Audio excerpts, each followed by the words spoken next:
c'est quoi un peu les objectifs de cette diffusion à laquelle vous êtes en train d'assister. Donc, je dirais un objectif assez important, c'est vraiment, pour commencer, on va regarder les omoplates de façon un petit peu plus ciblée et regarder les différents déséquilibres posturaux qu'on peut avoir dans la région des omoplates. Ouais. Et donc, ils peuvent créer des douleurs persistantes autant au niveau des omoplates qu'au niveau des épaules. Ouais. Donc, aujourd'hui, je vais vraiment beaucoup plus spécifiquement parler beaucoup des omoplates, mais sans oublier que toute douleur au niveau des épaules est souvent reliée aussi à quelque chose qui ne va pas au niveau des omoplates. Donc, si on règle des problèmes au niveau des omoplates, ça va nous aider également au niveau de l'épaule. Et donc, voilà, donc on va comprendre les différents déséquilibres qu'on peut avoir au niveau des omoplates. Et donc, assez rapidement aussi, durant la présentation conférence d'aujourd'hui, vous allez comprendre pourquoi ce fameux conseil de tirer les épaules en arrière, de coller les omoplates, est un conseil assez démodé et assez inefficace dans vraiment beaucoup de cas. Il peut être bon, ce conseil, peut-être dans 10% des cas, mais dans d'autres situations, il peut causer plus de mal que de bien. Donc, j'ai 5 exemples aujourd'hui concrets de déséquilibres posturaux. Il y a les personnes qui m'ont envoyé des photos de leurs omoplates, qui ont gentiment accepté de participer de cette façon-là à ce live. Et donc, comme ça, on va vraiment, à partir de ces exemples concrets-là, regarder quelle serait la marche à suivre, en tout cas selon mon expérience, quels seraient les exercices les plus adaptés à ce type de déséquilibre-là qu'on va voir sur les photos. Et on va également, un petit peu plus vers la fin, faire une sorte de dézoom sur la situation et de parler aussi des autres facteurs qui peuvent avoir un impact sur les douleurs au niveau des omoplates.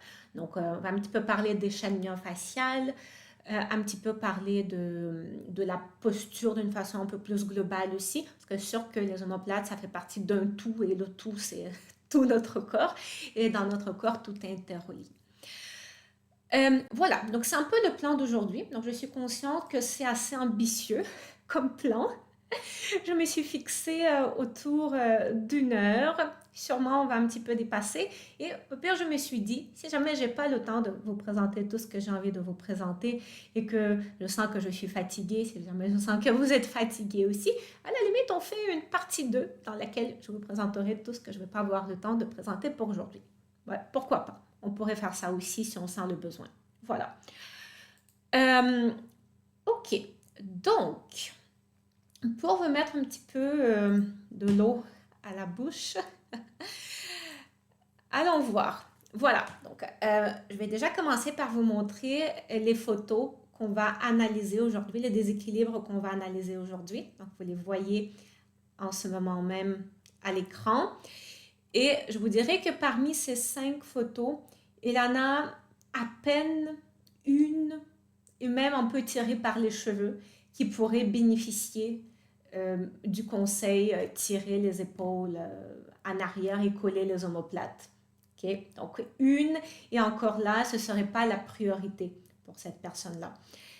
Donc, vous pouvez déjà essayer de vous faire une petite idée, selon vous, ce serait laquelle de ces photos-là, mais bon, vous allez de toute façon le découvrir dans les prochaines minutes. Okay? Voilà, donc on va commencer par regarder quels sont les différents déséquilibres au niveau des omoplates. C'est le moment d'enlever mon poncho. Pour les personnes qui sont en train de se joindre, je vous rappelle que pour écrire quoi que ce soit dans le chat, vous devez être abonné à ma chaîne. Ok. Attendez, pourquoi je ne vois pas? Juste laissez-moi un petit instant. Je vais m'assurer que au niveau de la connexion, parce que d'habitude je vois, bon, c'est pas grave, on s'en fout. Alors, on se lance dans les omoplates. Donc, ce qui est important à comprendre au niveau des omoplates, c'est que c'est une des parties de notre corps, pas possiblement, c'est la partie de notre corps qui est la plus mobile et qui nous permet de faire, non, pas qui nous permet, mais c'est la partie du corps qui bouge dans plus de directions possibles. Donc, je vais vous résumer ces différentes directions-là. Ça va être important pour la suite. Donc, là, ici, j'ai mon omoplate. Voilà, je n'ai pas le choix de prendre celle-là ici. C'est l'omoplate droite. Alors, l'omoplate peut être déplacée, peut bouger vers le haut. Attendez, est-ce que vous le voyez assez droit? Voilà, je vais mettre un petit peu plus droit. Donc, l'omoplate peut être déplacée vers le haut, vers le bas. Ça s'appelle élévation, dépression.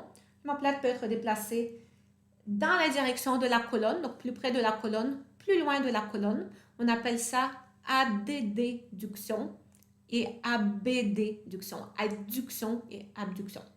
L'omoplate peut également être en rotation interne. Rotation interne, ce serait... attendez, on essaie de se placer avec Oscar. Salut Oscar. Rotation interne, ça c'est ce mouvement-là ici. Donc ça vient de pair avec le roulement interne de l'épaule, très souvent. Rotation interne, rotation externe. J'ai mal placé mon omoplate. Donc rotation interne, rotation externe. Bascule antérieure, bascule postérieure. Bascule antérieure vient de pair avec le roulement antérieur des omoplates. Donc, bascule antérieure, bascule postérieure. Et enfin, on a aussi rotation vers le bas, rotation vers le haut. Rotation vers le bas, rotation vers le haut. Attendez, on récapitule une fois de plus. Attendez. Pour l'instant, Oscar va se mettre ici. Dans ton coin, Oscar. On récapitule. Parce que ça, c'est très, très, très important pour la suite. OK? Je dirais que c'est pas mal la seule partie théorique d'aujourd'hui. C'est bon? Alors, on récapitule. Voilà, donc les déséquilibres principaux. Élévation, donc vers le haut, vers le bas. Donc, si on regarde... donc là, ici, on a les mouvements, les différents mouvements des omoplates. Puis, on a également les déséquilibres posturaux. Et c'est quoi un déséquilibre? C'est quand même en position de repos, quand je suis juste debout, neutre, normal, position normale pour mon corps, mais quand mon omoplate, elle est comme bloquée dans une des positions. Donc, elle n'est pas neutre, elle est comme déplacée. Oui? C'est ça un déséquilibre au niveau de l'omoplate. Et là, ici, en rouge, vous avez, c'est quoi les déséquilibres justement les plus fréquents? Ouais? Comme très souvent, ça c'est quelque chose de très fréquent, qu'on a une omoplate qui est trop déplacée vers le haut, en fait, comme vous le voyez ici, donc une omoplate qui est en élévation. Par contre, une omoplate qui est trop tirée vers le bas, qui est trop déplacée vers le bas, ça c'est quelque chose de très rare. Donc là, c'est pas quelque chose qui va faire partie en fait de notre présentation d'aujourd'hui, mais on retient que parmi les déséquilibres de l'omoplate très fréquent, l'omoplate tirée vers le haut. Ensuite, au niveau des rotations, ce qui va être fréquent, ça va être la rotation vers le bas. Ça, c'est ce que vous voyez ici en rouge. La rotation vers le haut, ça, c'est le mouvement dans l'autre sens, en gris. Mais en tant que déséquilibre, c'est quelque chose qui est très rare également. Car moi, j'en ai pratiquement jamais vu. Ça peut arriver, mais c'est très rare. Donc, très souvent, s'il y a un déséquilibre en rotation vers le bas ou vers le haut, bien, ça va être vers le bas, celui-là ici. Ensuite, les omoplates en adduction, donc trop près de la colonne, versus en abduction, trop loin de la colonne, les deux se rencontrent assez souvent. Oui? Et c'est par ailleurs un élément très, très, très important pour la suite de la présentation. Les deux sont très fréquents. Donc, adduction, déplacée trop collée à la colonne. Abduction, c'est trop loin de la colonne. Ensuite, rotation interne, ça, c'est ce que je voulais montrer. C'était un petit peu plus difficile à représenter sur cette image-là, mais ça, c'est quand le bord, le côté interne de l'omoplate décolle. Oui, ce côté-là ici. Ça, c'est la rotation interne. La rotation externe, c'est dans l'autre sens. Et dans l'autre sens, c'est quasi jamais que l'omoplate va être bloquée dans l'autre sens en rotation. Donc, on a des déséquilibres, ça va être ça. Et bascule antérieure, ça, c'est quand on a cette partie-là, le bas de l'omoplate, oui, l'angle inférieur de l'omoplate qui est trop décollé. Et donc, on a la bascule antérieure de l'omoplate et l'épaule qui est en roulement antérieur ici. Oui. Et donc, ici, quelque chose qui est très fréquent également, l'inverse, ça arrive jamais. Ça arrive jamais qu'on a l'omoplate qui est trop bloqué de façon inverse, de façon à ce que l'inverse de la particule intérieure. Je pense que vous m'avez compris. Voilà. Donc là, ici, on a les déséquilibres principaux. Alors, si on revient par rapport à ce fameux conseil de tirer les épaules en arrière, de coller les omoplates qu'on va tout le temps donner à droite et à gauche, même sans vraiment prendre le temps de comprendre qu'est-ce qui se passe plus spécifiquement dans le cas de la personne. Je vous dirais que ce conseil-là de coller les omoplates, il sera bon en présence de une seule situation. Quand on a les omoplates qui sont en abduction, quand les omoplates sont trop loin de la colonne, là ici, ça peut faire du sens et encore, ce ne sera pas toujours quelque chose de prioritaire, ok? Mais ça peut parfois valoir le coup, effectivement, de se pratiquer à coller les omoplates. Oui, uniquement dans cette situation-là. Dans toutes les autres situations, soit ça ne sert à rien, soit ça aggrave la situation. Oui? Et en vrai, ça arrive, mais c'est pas la majorité des cas, ok, que les omoplates se retrouvent en abduction. C'est important aussi de tenir compte du fait que, en fait, quand on est en présence d'un déséquilibre au niveau des omoplates, ça va être une combinaison de ces différentes positions-là. C'est très rare qu'on ait une omoplate qui sera que en abduction ou que en élévation. Souvent, ça va être omoplate en élévation, en bascule postérieure, en rotation interne et en rotation vers le bas en plus. Voilà, ça va être souvent une combinaison des trucs. Et donc là, il faut aussi procéder d'une façon quand même logique pour intervenir sur tout ça. Okay? Salut Catherine, contente de te voir.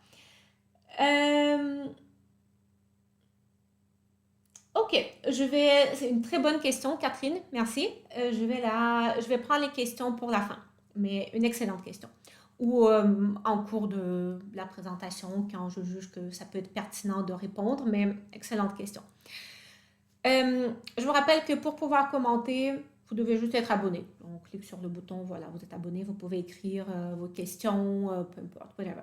Par ailleurs, vous pouvez également me souhaiter bon anniversaire, qui était hier, si vous avez envie, évidemment. Donc, c'est le live d'anniversaire. Ok. C'est bon. Alors, je pense que ça nous amène vers le premier exemple. Donc, on rentre vraiment dans le concret.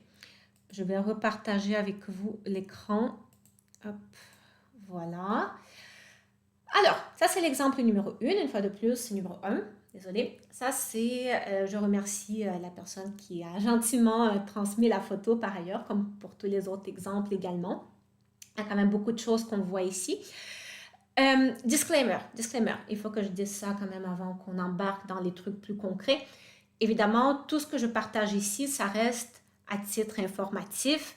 C'est comme un peu, vous êtes en train de lire une encyclopédie et vous êtes en train d'apprendre des choses, en fait, oui.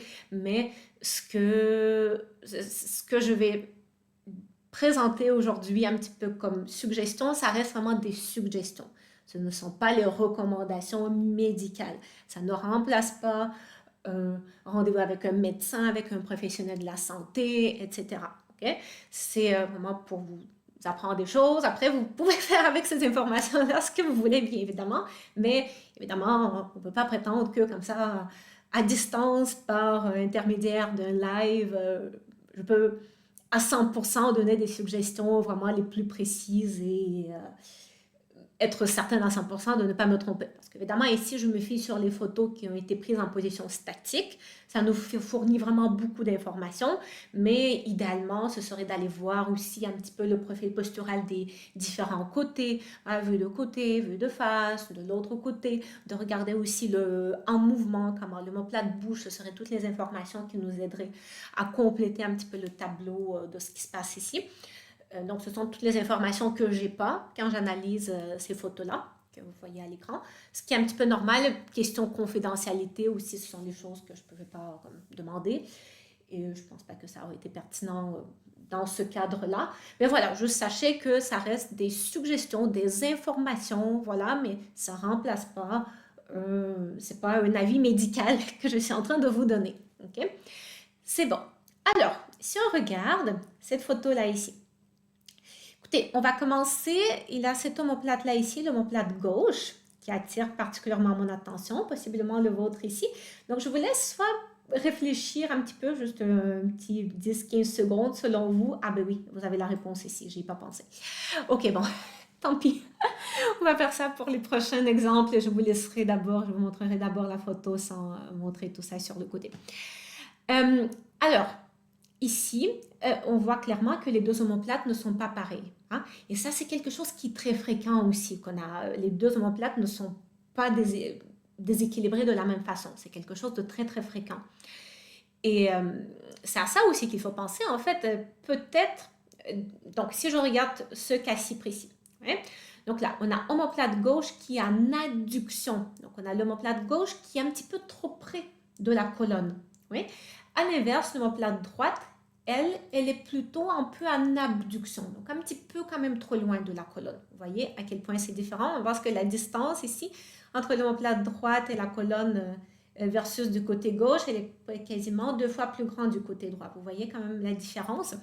Mais il faut tenir compte aussi du fait que si je veux juste donner le conseil à cette personne-là, allez, on se pratique à coller les omoplates. Mais c'est un petit peu... Souvent, quand on va travailler à coller nos omoplates, on va le faire avec les deux omoplates en même temps. Hein? Et donc, même si c'est quelque chose à la limite qui pourrait être un petit peu adapté à l'omoplate droite, même si selon moi, c'est loin d'être la priorité, c'est pas du tout adapté à l'omoplate gauche. Donc, il faut quand même tenir ça en compte aussi. Alors, donc on a vu l'omoplate gauche est trop collé à la colonne, trop près de la colonne, même si, ouais, on est trop près de la colonne, l'omoplate droite est trop loin de la colonne. L'omoplate gauche est en rotation vers le bas. Ouais, donc je vois quand même, ça c'est ça la rotation vers le bas. Ouais, ça ici.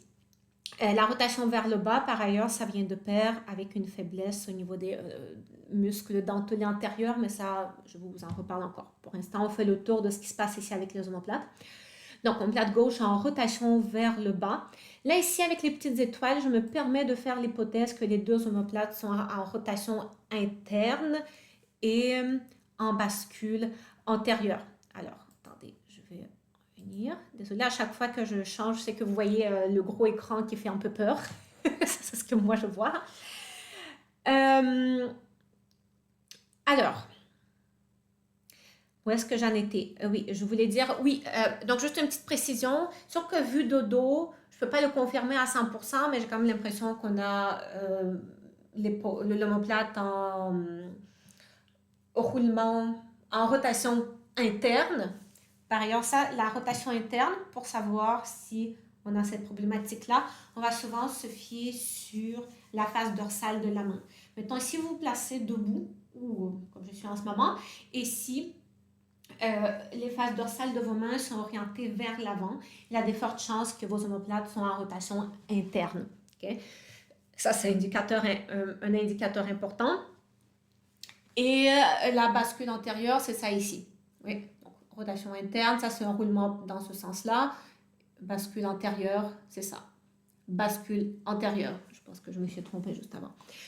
Oui, il a beaucoup de termes. Les omoplates, c'est un domaine assez complexe. Okay? on essaie de rendre ça simple dans la mesure du possible. Je vous remontre les élévateurs, la scapula. Vous voyez ici une espèce de bosse. Puis c'est quelque chose qui est très fréquent. C'est pas que cette personne-là, c'est quelque chose de très, très, très fréquent. Peu importe le déséquilibre au niveau de l'omoplate, quasi tout le temps, les élévateurs de la scapula vont subir la conséquence et vont devenir soit trop tendus, trop raides, trop raccourcis ou parfois tout ça en même temps aussi. Voilà. Alors,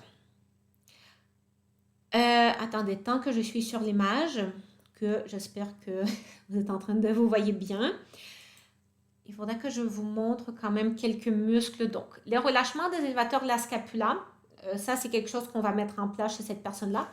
Donc oui, en fait, ce que je m'en allais dire, quand vous m'avez dit que vous n'aviez plus d'image, c'est que la façon de procéder va être un petit peu séparée en deux grandes stratégies. Une directions, je dirais deux directions dans lesquelles on va travailler. Oui, en présence des douleurs au niveau des omoplates. Une direction, c'est plus tout ce qui est relâchement, étirement. Et la deuxième direction, ça va être tout ce qui est un peu plus renforcement, stabilité et vraiment un travail postural un peu plus actif. Voilà. Donc là, si on regarde au niveau du relâchement, la partie relâchement étirement, cette personne-là ici, elle devra faire du relâchement des élévateurs de la scapula dans cette région-là ici. OK? Et également du relâchement des rhomboïdes. Je vais vous montrer tout à l'heure, très très très bientôt, où sont les élévateurs de la scapula, où sont les rhomboïdes sur Oscar. Voilà. Mais en gros, les rhomboïdes, ce sont les muscles entre l'omoplate et la colonne. Donc, ils relient l'omoplate et la colonne. Et quand on a l'omoplate qui se retrouve en adduction, donc trop près de la colonne, ou encore quand l'omoplate se retrouve en rotation vers le bas ou en élévation, les rhomboïdes sont trop raccourcis, trop raides. Donc ici même, je pense qu'on...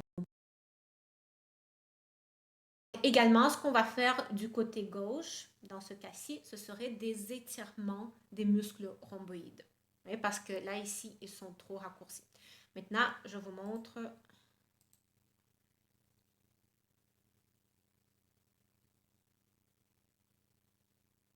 C'est bon l'image? Ok, vous avez pu voir. Alors, si on regarde vite vite avec Oscar.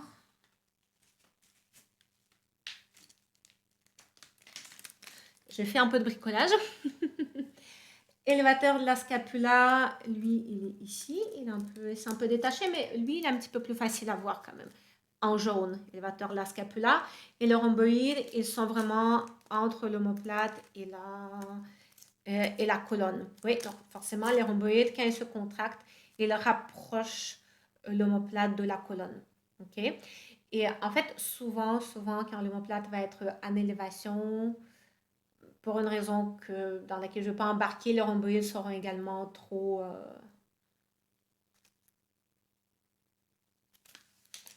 sont devenus plus faibles. Attendez. On va essayer de comprendre qu'est-ce qui se passe avec le son cette fois-ci. Est-ce que je suis toujours sur le bon micro? Ouais. Est-ce que ça fait ça pour tout le monde, le son? Je suis toujours connectée sur le bon micro. Dites-moi les autres, avant qu'on embarque dans les exercices. Le son, le son, le son. On veut du son.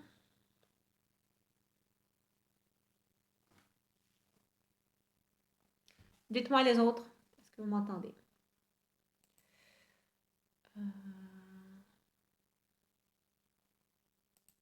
En direct. Bon, écoutez, pour l'instant, je vais continuer.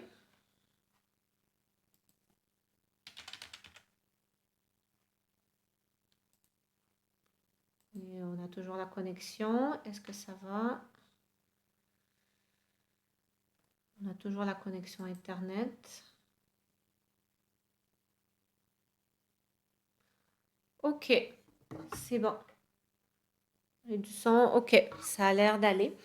Alors, par rapport aux élévateurs de la scapula et le rhomboïde. Donc, dans le cas de cette personne-là, dans l'exemple qu'on est en train de regarder, les premières choses à mettre en place, c'est donc les techniques de relâchement, élévateur de la scapula, rhomboïde. Technique de relâchement et d'étirement pour les rhomboïdes. Donc, pour le relâchement, c'est quelque chose qui se fait quand même assez... c'est pas quelque chose qui est trop difficile à mettre en place. On va avoir besoin d'une balle de massage pour ça. Une balle... Oui. Une balle de tennis ou ça peut être un autre type de balle aussi. Pour certaines personnes, la balle de tennis sera un petit peu trop dure, donc on peut y aller avec une balle de massage qui sera un peu plus molle. Donc, ce que je vous suggère de faire pour ça, c'est d'avoir la couverture à la bonne hauteur, c'est-à-dire pliée un petit peu plus haute. Voilà. Donc, ensuite, dans le cas de notre exemple, ah oui, c'est vrai, je trouve la même balle. Dans le cas de notre exemple, on va commencer peut-être à travailler du côté gauche, même si ça vaudra le coup de travailler des deux côtés. On va travailler du côté gauche. Le bras croisé, la balle va aller d'abord un petit peu plus haut au niveau de l'élévateur de la scapula. Donc, l'élévateur de la scapula, lui, il est un petit peu plus haut et le rhomboïde descend un petit peu plus bas. Dans le cas qu'on est en train d'étudier, les deux sont pertinents. Mais on veut faire les deux. Donc, on se couche la tête sur la couverture qui est suffisamment haute. Je croise le bras et on place la balle. Oui. Et on pourra rester ici 2 à 3 minutes au niveau de l'élévateur de la scapula et pareil 2 à 3 minutes un petit peu plus bas au niveau des rhomboïdes. Okay? Il faut vraiment explorer un peu, faire des explorations, des observations d'une personne à l'autre, l'emplacement précis où on va sentir un relâchement, un soulagement sera différent, mais voilà, il faut un petit peu explorer. Côté gauche. Même du côté droit, dans le cas de notre exemple, bon, ça va être pertinent de masser l'élévateur de la scapula, mais également les rhomboïdes. En fait, les rhomboïdes, que autant en position raccourcie, comme quand l'omoplate est trop collée sur la colonne, autant en position où l'omoplate est un petit peu trop décollée par rapport à la colonne. Dans les deux cas, pas l'omoplate, mais les rhomboïdes peuvent devenir douloureux. Autant qu'elles sont trop raccourcies, autant qu'elles sont comme trop étirées. Donc, dans les deux cas, ça peut valoir le coup de les masser. Voilà. Donc là, je ne vais pas le faire pendant 3 minutes parce que sinon on n'arrivera jamais au bout de cette diffusion.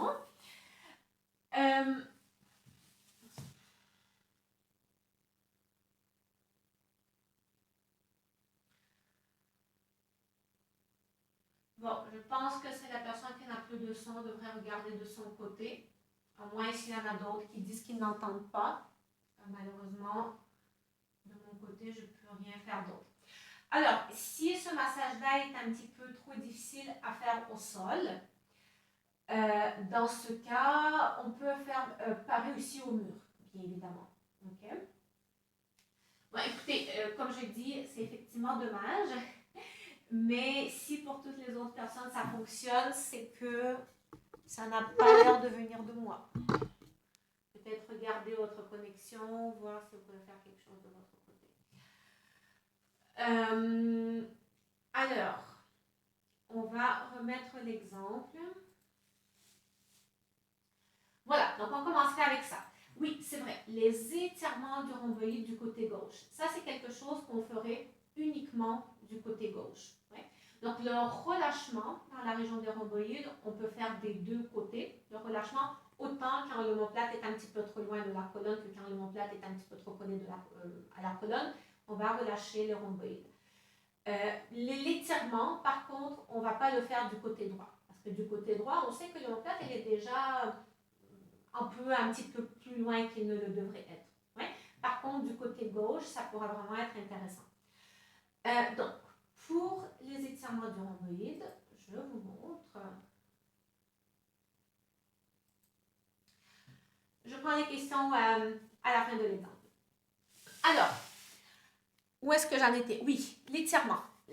Différentes façons d'étirer le rhomboïde. Une façon un peu plus douce, c'est de le faire sur la chaise que je n'ai pas prévu, que je n'ai pas placé au bon endroit. Donc, ce qu'on va faire après, en description de ce live, vous allez avoir les liens vers quelques vidéos. Je vous mettrai le lien vers la vidéo avec un exemple d'étirement pour les rhomboïdes, mais je vais quand même vous expliquer. On doit être assis sur la chaise, les pieds collés sur le bord de la chaise. On va croiser les bras de cette façon-là ici. Voilà, donc imaginez que je suis assise sur la chaise. Et là, je vais laisser mon dos s'arrondir et je vais tirer, pas tirer, mais ouvrir mes genoux de cette façon-là. Ouais. Et je vais en même temps arrondir mon dos. Et ça, c'est quelque chose qui va étirer mes rhomboïdes. Et l'autre variante, ce sera avec la posture de l'enfant, mais croisant le bras. Donc, la posture de l'enfant, c'est cette posture-là ici, en yoga. Je rapproche le micro. Cette posture-là ici.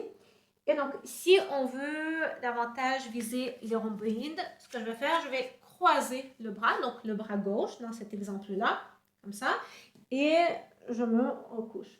Donc, pareil, je vais sentir un étirement entre l'omoplate et entre la colonne. Oui. Donc, ça, c'est quelque chose dans la posture de l'enfant qu'on ferait uniquement du côté gauche, dans l'exemple qu'on étudie avec vous. Oui. Voilà, donc ça, c'est pour la partie étirement. Maintenant, on va passer à la partie un petit peu plus renfort. Je vous remontre vite l'image. Alors, en ce qui concerne cette rotation omoplate gauche en rotation vers le bas. Donc ça, c'est un élément quand même assez important et c'est quelque chose qui est très fréquent, mais pas suffisamment abordé, en fait. Ça, une fois de plus, les rhomboïdes jouent un rôle assez important dans ça, ainsi que les dentelés antérieurs. Je vous montre ça à l'instant. On va reprendre Oscar. Il est en train de perdre tous ses muscles, mais c'est pas grave.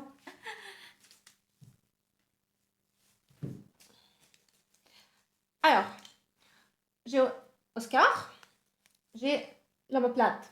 D'un côté, on a les rhomboïdes. Et ici, on a un muscle qui s'appelle dentelé antérieur. Celui-là ici. Et quand on a l'omoplate qui est en rotation vers le bas, c'est-à-dire quand l'omoplate est... Pardon, tu es un peu lourd, Oscar. Quand l'omoplate elle est trop bloquée dans cette position-là ici, donc rotation vers le bas, ce qui se passe, c'est que j'ai le dentelé antérieur qui est trop faible, qui ne retient pas suffisamment bien l'omoplate sur place. Et une fois de plus, ça vient de pair avec les rhomboïdes trop raccourcis qui tirent l'omoplate un peu vers la colonne, mais c'est comme pas toutes les fibres des rhomboïdes, si vous voulez. Ce serait quand l'omoplate est bloquée uniquement en rotation interne, rotation vers le bas, on va y arriver. Ce serait certaines fibres du rhomboïde, lui, qui tirent une fois de plus l'omoplate vers la colonne, tandis que le dentelé, lui, il est trop faible. Qu'est-ce qu'on fait dans cette situation-là? On ne va certainement pas travailler à coller les omoplates ou à tirer les épaules en arrière. Oui. Ce qu'on va faire ici, on va se pratiquer à activer les dentelés antérieurs. Donc, pour vous le montrer sur moi, ils sont ici, les dentelés antérieurs.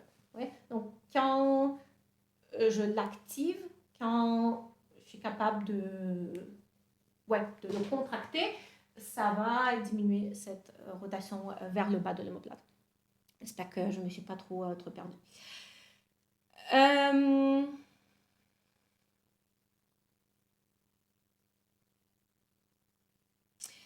Ok, là, ce n'est pas assez clair pour moi. Dites-moi, est-ce que vous m'entendez ou est-ce que vous ne m'entendez pas?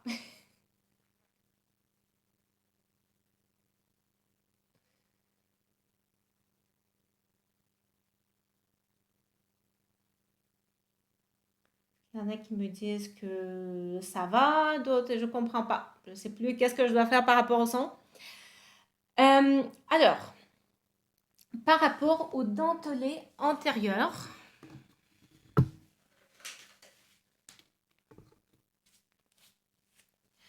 on peut le travailler au sol quand on est capable. Pour certaines personnes, ça se fait. Sinon, on va le travailler au mur. Je vais vous montrer au sol, mais ensuite, ce serait le même principe si on le travaille, au mur. Okay? Alors, au sol, on place les mains à la largeur des épaules. Pareil, si je me place au mur, même position, comme ça, les coudes sont dépliés. Et ce qu'on va faire ici, c'est une poussée avec les mains dans le sol. Oui? Donc, en fait, on laisse notre dos un petit peu s'arrondir. Aïe, aïe, aïe, aïe, Marina, comment ça se fait? On va arrondir notre dos. Mais on nous dit ne jamais faire ça, ne jamais arrondir notre dos. Parce que là, ça nous donne de la syphose, etc. Ne vous inquiétez pas. Ça va bien se passer, ok? Ce que vous allez sentir, c'est que ça travaille justement ici, là où je voulais montrer, au niveau du dentelé antérieur, dans cette région-là ici. Hop! Donc, en gros, c'est même pas tant un arrondissement du dos. J'essaie de pousser les épaules un petit peu en avant. C'est pas tant un roulement non plus. C'est vraiment une poussée. J'essaie d'éloigner un petit peu le torse par rapport à mettons, si je suis au sol, j'essaie d'éloigner un peu le torse. Si je suis au mur, je vais essayer d'éloigner un peu le mur. Et là, je vais activer ici les dentelés antérieurs. Okay. Oui, ça c'est par rapport à dentelé antérieur. Ensuite, une fois que on a commencé à travailler sur ces choses-là, on enchaînerait avec le travail aussi de déroulement des épaules. Et en fait, c'est là qu'il faut faire la distinction aussi. La distinction entre le tirer les épaules en arrière et vraiment travailler le déroulement des épaules. Donc, j'espère que vous voyez la différence quand je fais ça. Là, ici, je fais juste tirer mes épaules en arrière en collant mes omoplates versus, imaginez que ça c'est ma posture avec l'épaule qui est bien roulée, comme ça en roulement interne. Et là, j'essaie de la dérouler. C'est pas pareil. Ça versus ça, c'est pas pareil. Vous voyez que la différence, c'est que quand je fais ça, c'est surtout un mouvement d'adduction des omoplates que je fais. Donc, les omoplates qui se collent, qui se rapprochent de ma colonne. Quand je fais ça ici, c'est vraiment la rotation de l'omoplate. Donc, mon omoplate qui était comme ça, hop, elle tourne. Vous voyez? Elle tourne, mais elle ne se rapproche pas forcément de la colonne. Donc ça, ce sont les choses qu'on va travailler au mur. Par rapport à ça, je vous mettrai les liens en description du live. Ce sont les choses que j'explique déjà dans plusieurs vidéos. Mais là, au moins, vous comprenez la différence entre les deux, entre le coller les omoplates et dérouler l'épaule. C'est pas pareil. Enfin, une autre chose aussi par rapport au déroulement des épaules qui va être bien à faire. Donc là, ça nous ramène vers plus direction étirement. OK? Donc, par rapport à ça, on va avoir besoin d'un rouleau. Donc, un tapis qu'on va rouler. Ça peut être un autre type de rouleau aussi, si vous en avez.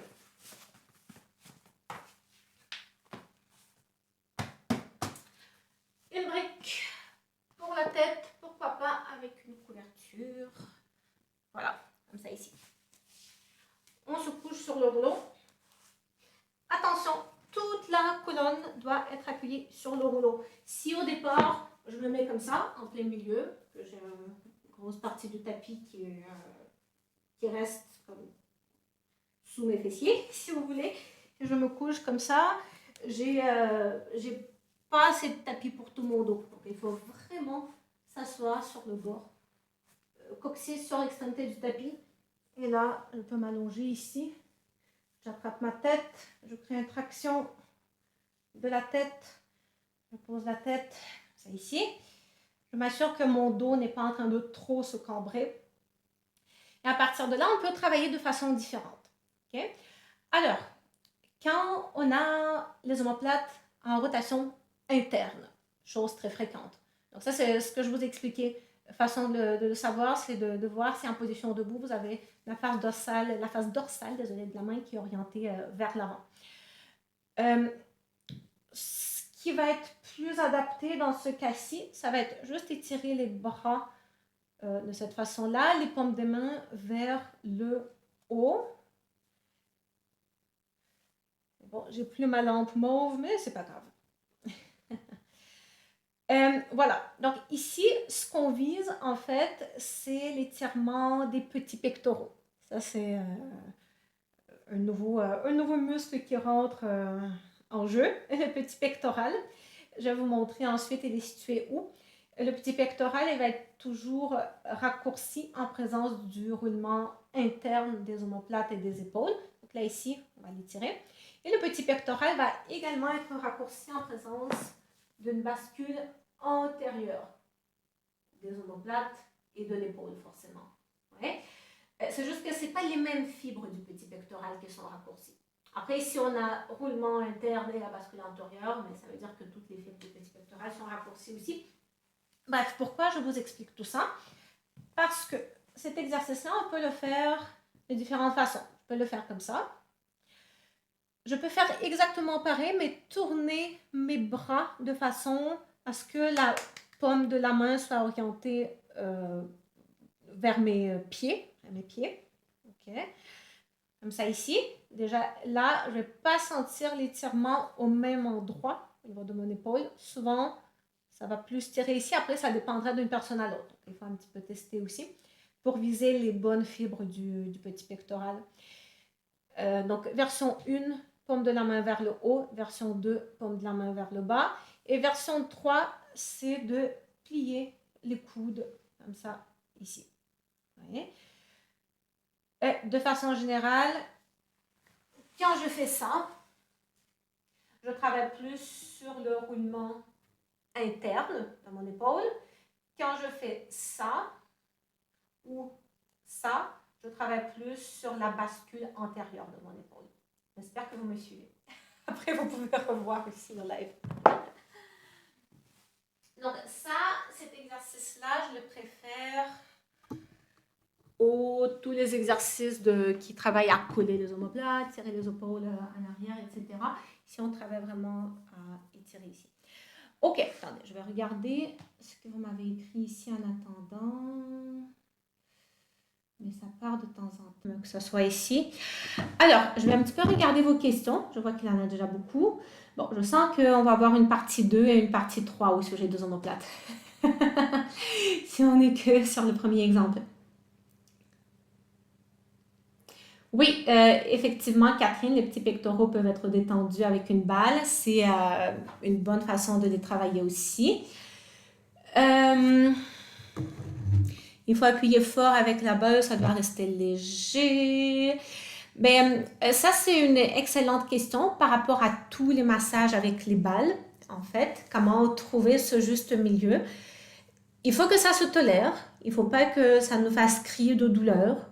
Il ne faut pas que... C'est pas mal ça. Il faut que ça se tolère. Il ne faut pas que ça nous fasse crier de douleur. Il ne faut pas qu'on ait de douleur après non plus l'exercice. Okay? Donc, on s'ajuste. Pour certaines personnes vont sentir le besoin d'appuyer plus fort. Ça dépend aussi un petit peu de nos seuils à nous, en fait, le seuil de chacun. Pour d'autres personnes, ça va être comme par exemple au sol, ça va être impossible parce que ça va être beaucoup trop dur et ça va appuyer beaucoup trop fort. Dans ce cas, les options, c'est soit on le fait quand même au sol, mais avec une balle beaucoup plus molle qu'on peut trouver quelque part, whatever, quelque part dans un magasin de sport peut-être. Sinon, on fait avec une balle de tennis, une balle un petit peu plus dure, mais au mur. Donc, vraiment, il faut s'écouter par rapport à tous les exercices de relâchement avec une balle. Il faut s'écouter et pouvoir s'adapter un petit peu en fonction de nous pour qu'on soit capable de le refaire aussi, l'exercice. Parce que c'est sûr que si on le fait une fois, puis ça nous fait comme tellement mal qu'on n'a plus envie de le refaire et ensuite on a mal pendant 3 jours, c'est pas ça qu'on veut, oui. Donc, on s'adapte. Je pense que j'avais une autre question aussi. S'il y a un déséquilibre, faut-il faire des exercices de la même intensité sur les deux omoplates? C'est une très bonne question et la réponse est ça dépend.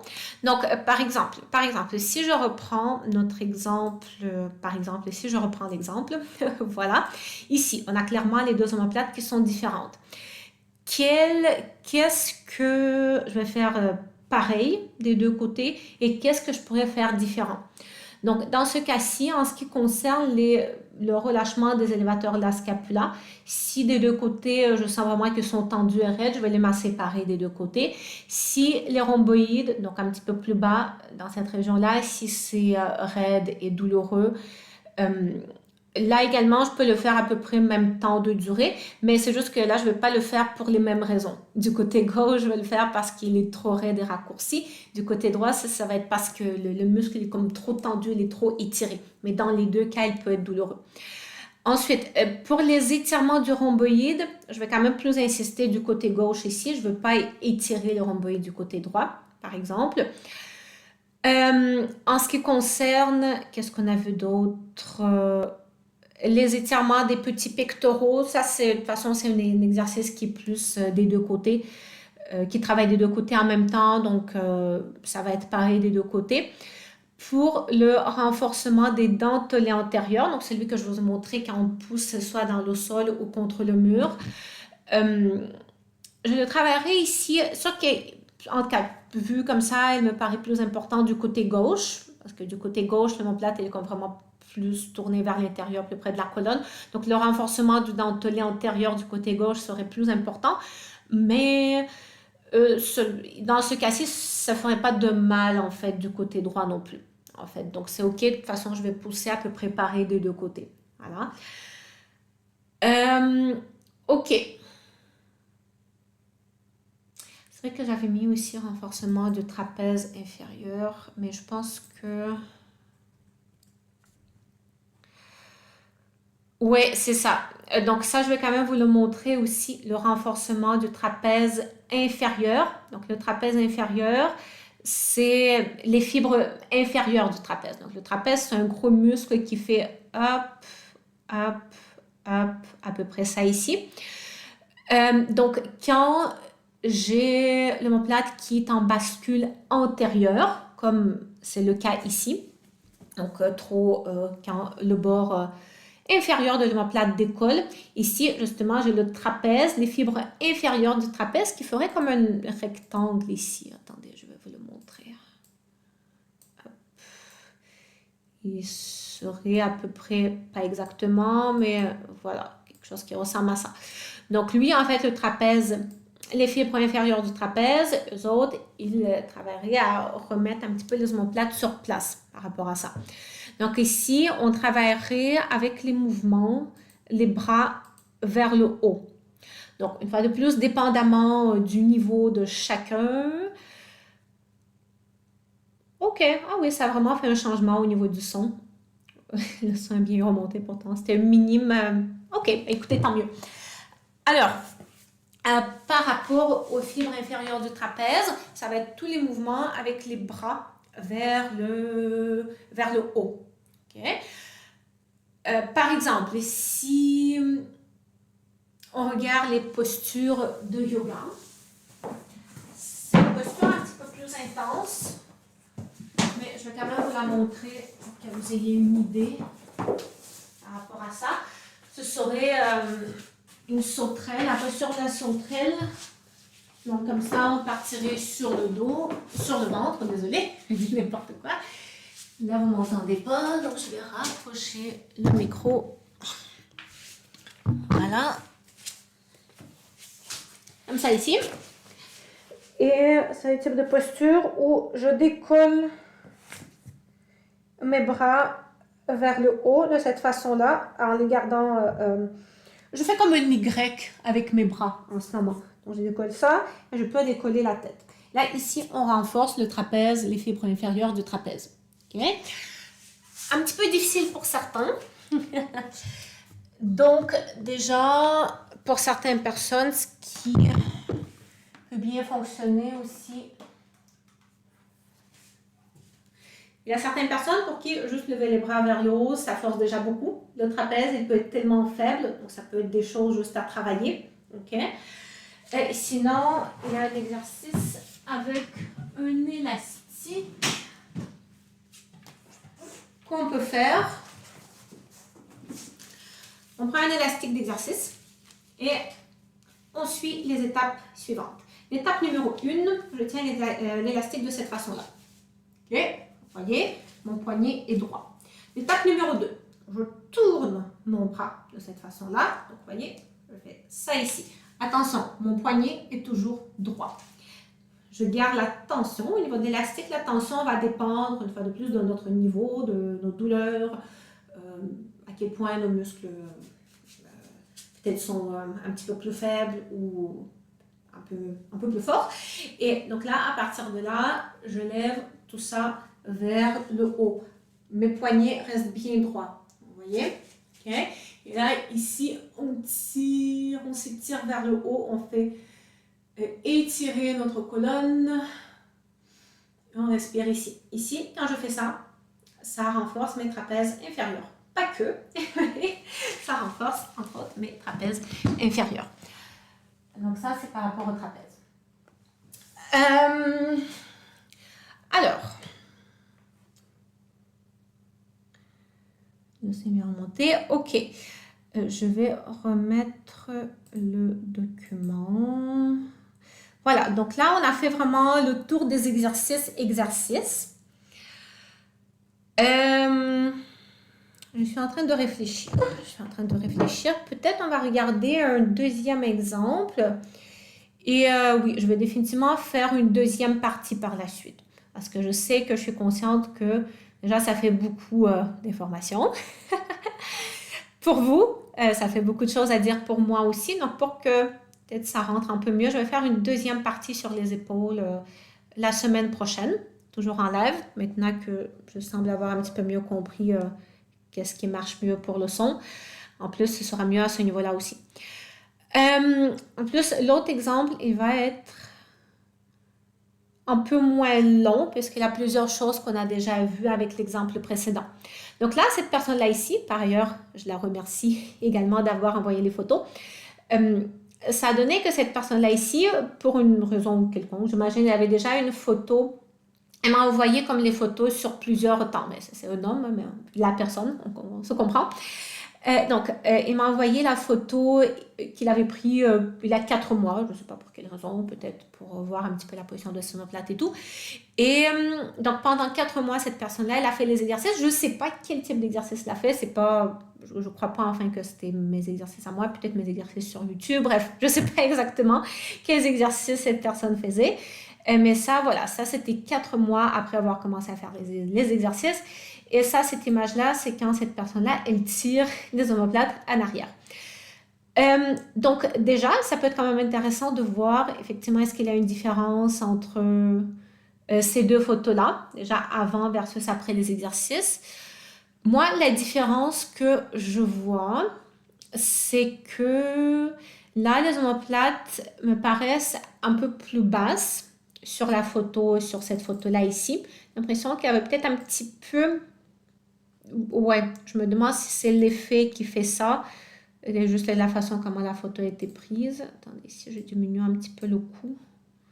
Parce que je vais toujours avoir cette impression-là. J'ai quand même l'impression que sur cette photo-là, oui, les omoplates sont un petit peu plus basses ou peut-être pas.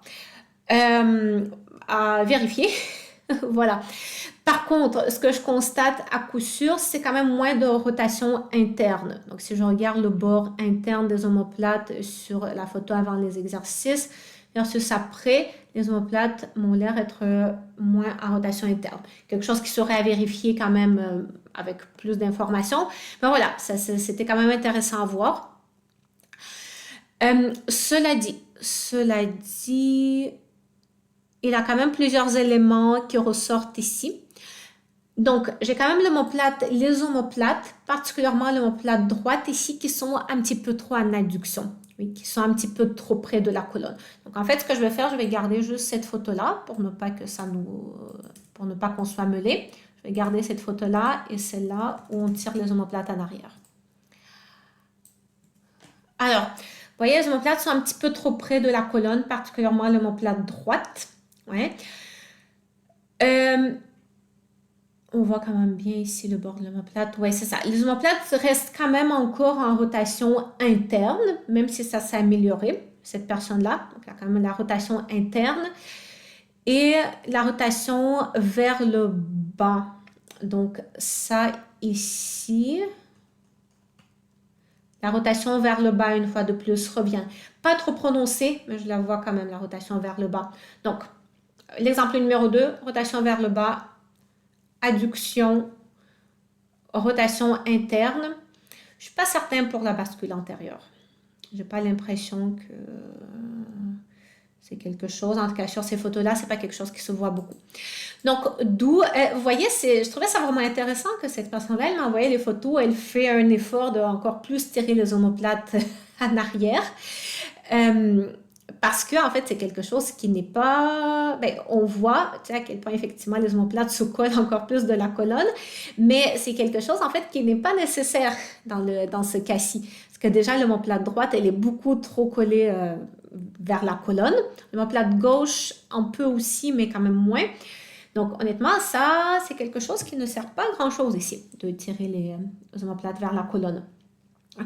À l'inverse, cette personne-là, elle bénéficierait également de renforcer plus ses dentelés antérieurs. Oui, comme je l'ai montré, l'exercice quand on éloigne la poitrine, soit du sol, soit du mur. Également, ça, c'est un élément nouveau par rapport à l'exemple précédent. J'ai l'impression qu'il a une sorte de lordose thoracique légère. Vous savez, parfois, c'est quelque chose qu'on ne voit pas tant ici, en tout cas pas, qu'on voit moins. Quand on a l'impression que la colonne, elle est un petit peu plus comme enfoncée par rapport aux omoplates. Sûr qu'un élément qui donne cette impression-là, c'est que l'omoplate, elle est en rotation interne, donc le bord médial, le bord interne de l'omoplate est un petit peu décollé. Ça, c'est quelque chose qui donne cette impression. Mais j'ai quand même également cette impression qu'il y a une sorte de légère lordose lombaire, c'est-à-dire on n'a possiblement pas suffisamment de syphose au niveau dans la région thoracique. C'est une hypothèse, ok? Je ne suis pas en train de l'assumer, de le dire avec 100% de certitude, mais j'ai l'impression que c'est ça. Dans tous les cas, en présence de lordose thoracique, ce qu'on ferait, c'est le même type d'exercice que pour le renforcement du dentelé antérieur. Donc, attendez, je vais revenir dans la caméra. Donc, par rapport à la lordose thoracique, ce que je viens de vous expliquer, une fois de plus, on se pratiquerait à renforcer les dentelés antérieurs, chose que de toute façon cette personne doit faire. Renforcer les dentelés antérieurs parce que l'omoplate est trop collée sur la colonne et qu'elle est en rotation vers le bas. Donc, on renforce ici. Et en plus, ça permettrait de travailler aussi sur la syphose. Oui? Donc, on ferait cette poussée-là. C'est un exercice que j'explique dans une vidéo que je vous mettrai dans la description de ce live. OK? OK.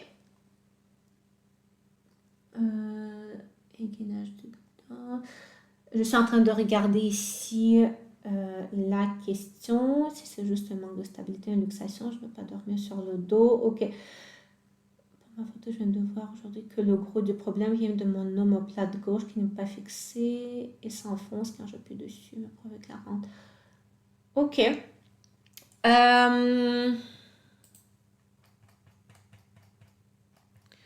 Attendez une petite seconde.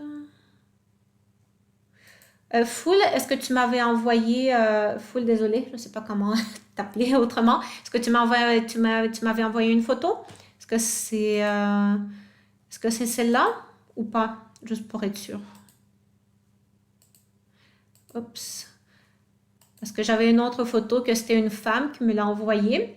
Mais puisque je ne sais pas si le nom concorde sur adresse email versus YouTube ou pas, ou ça n'a rien à voir, juste pour être sûr que je comprenne un peu le contexte de la situation. OK.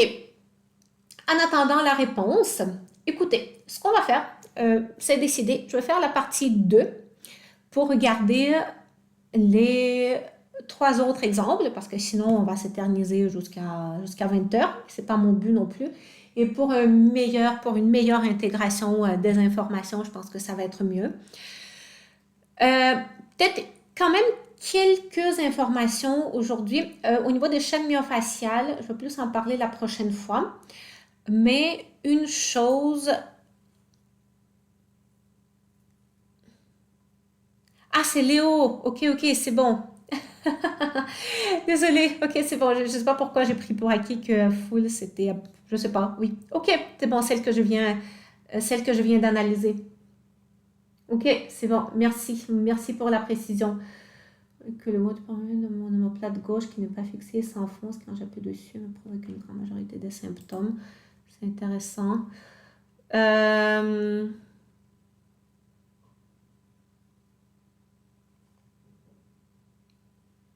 Après, il faut voir aussi il s'enfonce de quel côté. Ok, bref. Une chose, peut-être avant qu'on se quitte pour aujourd'hui, une chose que dont j'ai envie de qu'on parle aussi, ben, que moi je vous parle en fait, c'est un type de déséquilibre de posture en fait qui est assez important à tenir en compte en présence des problèmes d'omoplate et des épaules. Donc là, on va faire un petit peu un dézoom sur la situation et ouais, c'est ça, un dézoom sur la situation. Donc, toujours important de garder en tête que les omoplates elles sont posées sur la colonne, pas sur la colonne. Je pense que oui, c'est le temps qu'on s'approche de la fin de la première partie. Donc, les omoplates, elles sont posées sur la cage thoracique. Oui. Donc, sûr que toute déformation de la cage thoracique va faire en sorte que les omoplates auront plus de mal à bien se positionner sur la cage thoracique. Et donc, voilà, c'est de cette façon-là que toute déformation de la cage thoracique aura un impact également sur les omoplates et sur la mobilité de notre épaule. Donc, la cage thoracique peut être déformée de diverses façons, de façon différente. Par exemple, la cage thoracique peut être basculée en arrière, de cette façon-là, par rapport au bassin. Donc, souvent, ça, c'est quelque chose qui va venir de pair, justement, avec les omoplates qui vont se retrouver en bascule antérieure. Ouais. La cage thoracique peut être déformée sur le côté, en présence de scoliose ou en présence d'asymétrie quelconque, d'attitude scoliotique sur le côté. En présence de scoliose, ce qui va arriver souvent, c'est que la cage thoracique, elle ne sera pas uniquement déplacée dans l'espace, mais en elle-même, elle sera un peu déformée aussi. Donc, on va voir comme les côtes peuvent être un petit peu plus enfoncées d'un côté que de l'autre, ce qui est mon cas par ailleurs. Voilà. Donc, même si je regarde que la cage thoracique, indépendamment du reste du corps, elle va être un petit peu déformée, pas totalement symétrique. Donc, une fois de plus, les omoplates qui sont posées sur la cage thoracique, elles auront plus de mal à bien se positionner. Donc, c'est quelque chose qu'il faut quand même tenir en compte aussi. Et donc, c'est là que c'est important aussi d'avoir cette vision plus globale aussi de notre posture, évidemment. Évidemment, on ne va pas tout régler en une heure, mais c'est quelque chose dont il faut vraiment avoir conscience. Okay?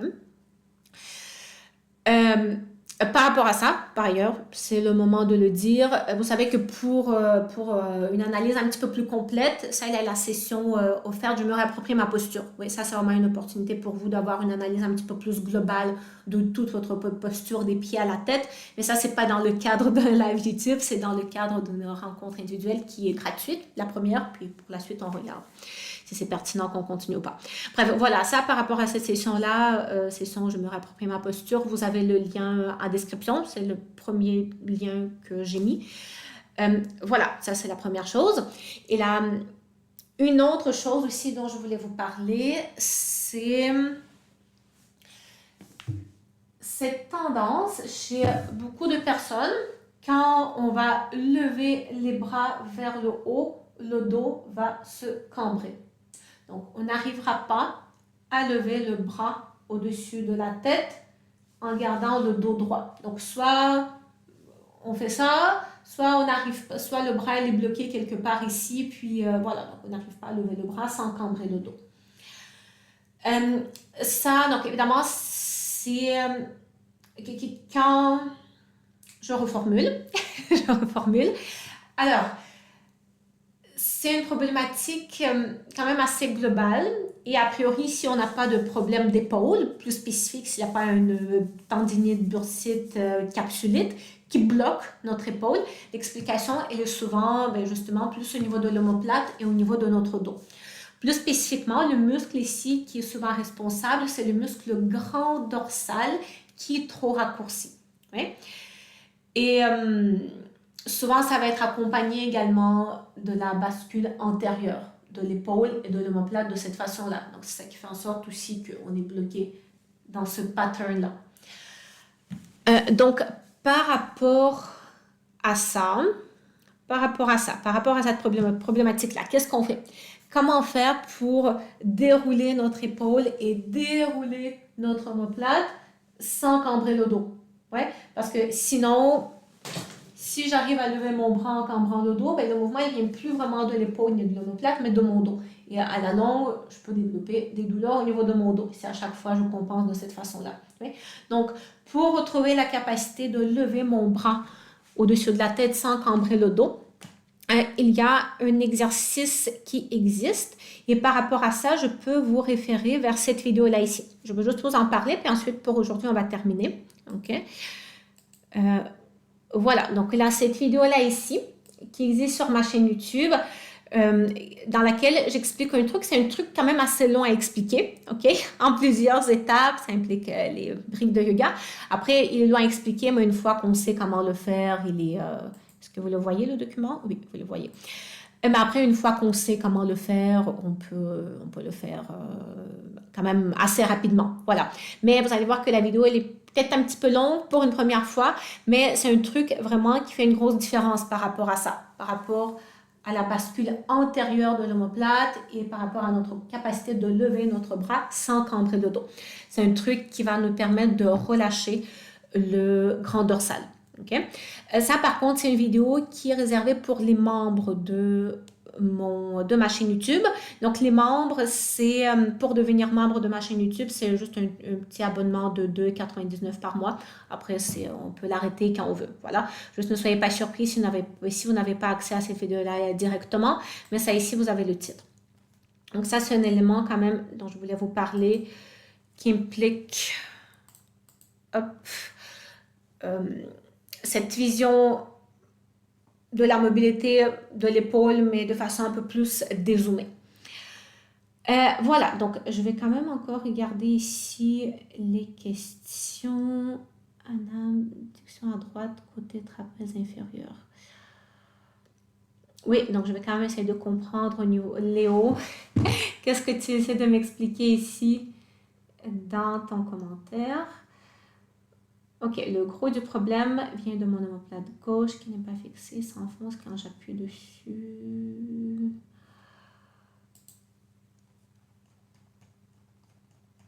Quand tu appuies dessus. Ok, quand tu appuies avec la balle. Ok. Mais ça, Léo, vraiment, je travaillerai, comme je te dis, les deux omoplates présentent cette rotation vers le bas, comme ça ici. Donc, je miserai vraiment sur le renforcement des dentelés antérieurs. Tu vois, peut-être un peu moins travailler justement à coller les omoplates, mais plus le renforcement des dentelés antérieurs, comme je l'ai montré aujourd'hui un petit peu vite peut-être, mais comme je dis, là, les vidéos sur ma chaîne YouTube, donc je mettrai le lien en description vers cette vidéo-là. Je pense que je ne l'avais pas encore mis. Voilà. Et sinon, par rapport au déroulement plus des omoplates, vraiment essayer de se concentrer. Essayer de vraiment plus se concentrer sur le déroulement des épaules et non sur le tiré des omoplates en arrière. Ouais. Et c'est ça. OK. C'est bon.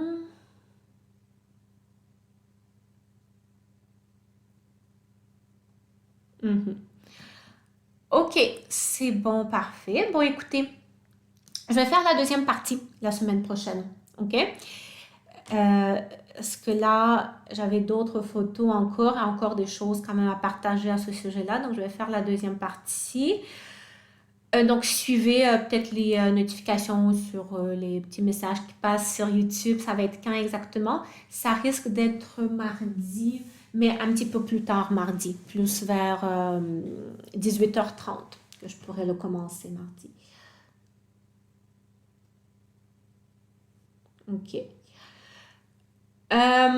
C'est bon, c'est bon, c'est bon. Alors, écoutez, pour aujourd'hui, on va se quitter avec ça. Je vous rappelle, si jamais vous n'êtes pas abonné pour une raison quelconque, de vous abonner à ma chaîne YouTube. Un like, c'est bien apprécié aussi sur la vidéo. Hein? Ça, c'est quelque chose qui ne coûte rien. Et ça, c'est quelque chose qui est assez rapide à faire. Et c'est quelque chose qui me motive définitivement à faire plus de vidéos, à faire plus de live. Dites-moi finalement, au niveau du son, est-ce que ça a commencé à mieux aller depuis que j'ai fait l'ajustement? Il n'y a plus de problème au niveau du son?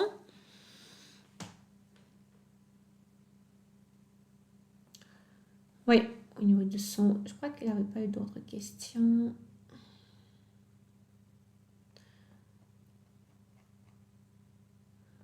Oui, ben je prends pour acquis que ça allait mieux. Vous m'avez dit que ça allait mieux à partir d'un certain moment. Donc, comme ça, je le fixerai de la même façon pour la prochaine fois. Euh,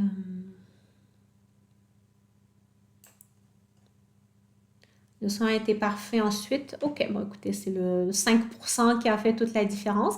Après, ce qui a été bizarre, c'est qu'au début, c'était ok. Puis après, il a baissé. Pourtant, j'avais rien touché. Mais bon, écoutez, c'est la vie. C'est la technologie. Je ne veux pas. On s'améliore, on s'améliore. Ça demande beaucoup de... Si vous saviez seulement le nombre de fils que j'ai actuellement autour de moi. Ok. C'est bon, écoutez. On se dit bonne soirée. On se revoit pour la partie 2. Mardi prochain, sûrement mardi prochain en soirée, mardi prochain, sûrement autour de 18h30. Je vais refaire la partie 2. Je vais encore partager des trucs de plus. Merci, merci pour les souhaits de bonne année.